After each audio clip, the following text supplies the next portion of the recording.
cruising down I-80 in my beat-up Honda Civic, the same way I've done 1,000 times before, except now I'm headed to a Wormhole terminal instead of a regular rest stop. It's wild how quickly this became normal. Just 5 years ago, the discovery of stable, traversable wormholes was front-page news. Now, it's just another Tuesday and I'm running late for dinner with my folks in Barcelona. The signs along the highway are a strange mix of the familiar and the bizarre.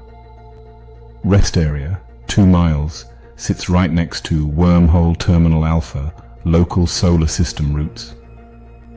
Sometimes I have to laugh at how mundane we've made something as extraordinary as tears in the fabric of space-time. The terminal fees aren't even that bad anymore, not since SpaceX and Blue Origin got into a price war over commuter routes.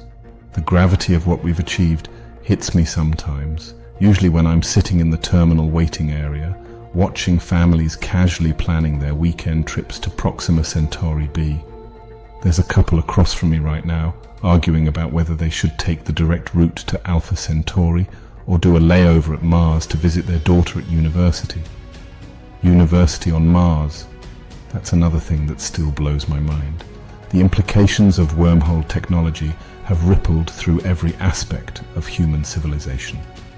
Our entire concept of distance has been completely rewritten. Remember when we used to worry about long-distance relationships? Now my best friend lives on Europa, and we meet for coffee every Wednesday in a cafe in Paris. The barista there doesn't even blink when we show up in our different atmospheric suits. The economy has been transformed beyond recognition. Supply chains? They're practically instantaneous now. I ordered a genuine Martian sunset crystal yesterday, and it arrived before I finished brewing my morning coffee.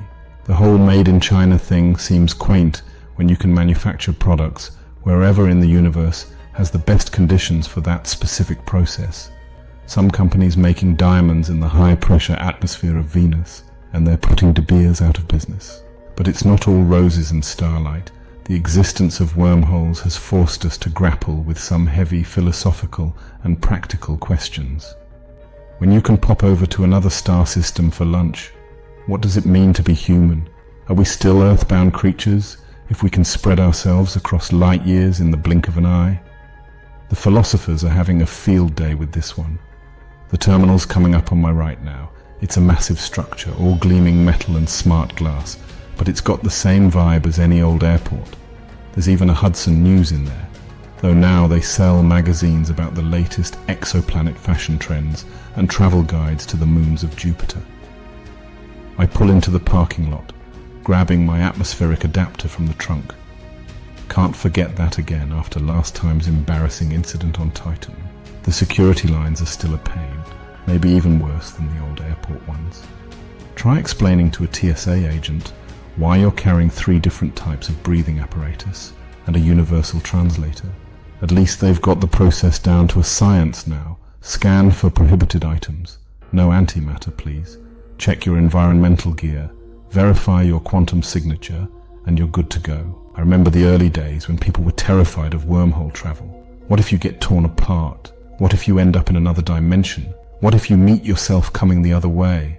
Turns out most of those fears were just sci-fi nonsense. The worst thing that happens is a bit of temporal jet lag when you cross certain distance thresholds. Nothing a good cup of coffee can't fix, though now you can get that coffee from beans grown in artificial gravity on Ganymede. The implications for science have been staggering. We're not just observing distant stars anymore, we're having lunch next to them. Astronomers have had to completely revise their theories about, well, everything. Turns out dark matter is way weirder when you can actually go poke it with a stick. And don't get me started on what this has done for our understanding of quantum mechanics.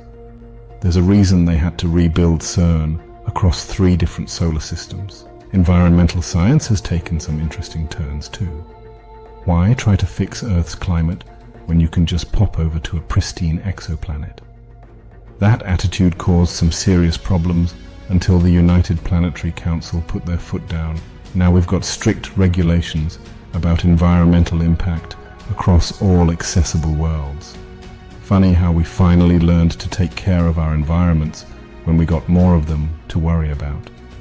The social implications have been just as profound. National borders, they're more of a suggestion when anyone can step through a wormhole and be on the other side of the galaxy. Immigration policies had to be completely rethought. We're not just dealing with human migration anymore, but with the question of what rights to grant silicon-based life forms from Kepler 186f who want to study Earth's organic chemistry. Education has been revolutionized. My nephew's elementary school class took a field trip to watch the rings of Saturn up close last week. They're learning xenobiology alongside basic math, and their pen pals are actually young aliens from various confederated worlds. Makes my old school bus trips to the local museum seem a bit quaint. The job market is unrecognizable. Wormhole traffic controller is now one of the highest paying careers out there. Interstellar cultural consultant is a real job title. I've got a cousin who works as a gravitational field architect. She designs wormhole networks to minimize temporal distortion. Try explaining that career path to someone from 2020. As I hand my ticket to the terminal operator, a lovely person from Alpha Centauri with 3 arms, so efficient at handling paperwork, I can't help but think about how wormholes have changed our concept of time itself. When you can breakfast on Earth, lunch on Mars, and dinner in another solar system, the old idea of time zones seems laughably primitive.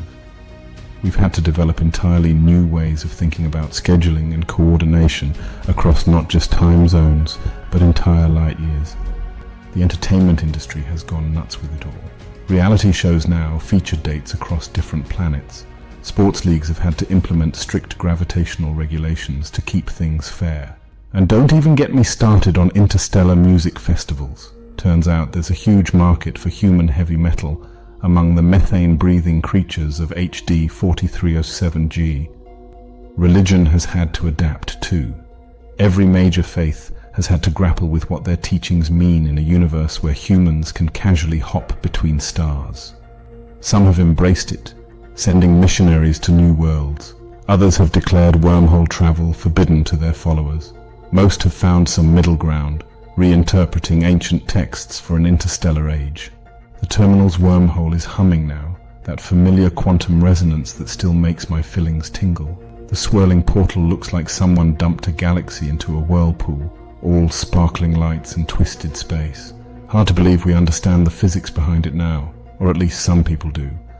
I'm just happy knowing it'll get me to Barcelona in time for paella with my parents. As I step toward the portal, my phone buzzes with a notification about solar flare activity affecting some routes. Even with all this incredible technology, we're still at the mercy of cosmic weather. It's humbling in a way, knowing that for all our ability to bend space and time, we're still tiny compared to the forces of the universe. The implications of wormholes go far beyond just travel and commerce. They've changed how we think about ourselves, our place in the cosmos, and what it means to be part of a now truly universal community. We're no longer bound by the limits of our solar system or even our galaxy. The universe is our playground, our workplace, our home. I step through the wormhole feeling that familiar twist in my gut that never quite goes away no matter how many times you do it. In a fraction of a second, I've crossed thousands of miles. The sun has shifted position in the sky, and the air has that particular Barcelona sweetness to it. Just another day in our wormhole-connected world. Mum and Dad are waiting at the terminal exit, Dad already complaining about how I could have taken an earlier portal. Some things never change, even when everything else has. And maybe that's the biggest implication of all, that no matter how far we can travel, or how much technology we develop, we're still fundamentally human, still caring about dinner with family, still arguing about being late, still wondering what's next for our species as we reach further and further into the stars. I give them both a hug, breathing in Mum's familiar perfume, mixed with the slight ozone smell that clings to everyone after wormhole travel. Sorry I'm late, I say. Traffic on I-80 was terrible. They laugh, because some jokes never get old, even when you're living in the most incredible scientific revolution in human history.